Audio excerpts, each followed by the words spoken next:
This poem is Foxheart. There is no La Leche League in the Appalachian rainforest in my heart. There is no Gap, no Eileen Fisher, no Wi-Fi, no Dollar General.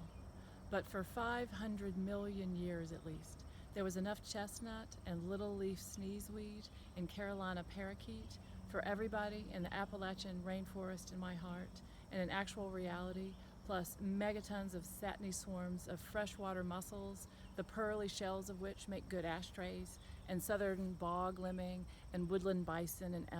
and elk, plus actual passenger pigeon and certain kinds of big-eared bats and shrews. But the freshwater mussels these days, like the wild leek and the mountain alder and the pirate bush, are turning to an invisible blur in the old rivers of the Appalachian rainforest in my heart, and in actual reality, not to even mention the shrimp-like crayfish that dare us to swallow live at 4-H to prove what hillbillies we were, and how much we love the forest, and everything already dead and dying in it. So of course I stood there on stage in that hunting lodge and shut my eyes to imagine the gray fox also in my heart and in reality, as the fox is one of the high priests of all this listing, by which I just mean the main gumption behind it, mostly because she's still flourishing in her sly den with the scattered bones like a fence line outside, since she's too busy not to be messy and far too hungry not to sleep all day and hunt all night, and too maternal and sneaky not to steal chickens for her pups, and too curious not to stare at everything forever to discern it.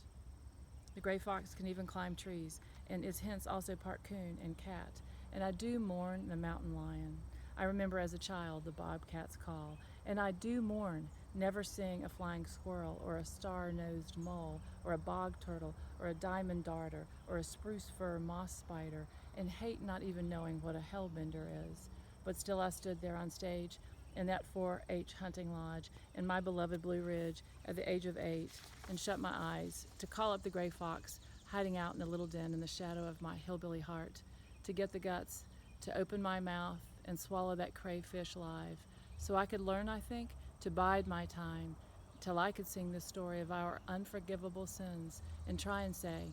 what a fierce little forever thing at least our sorrow is.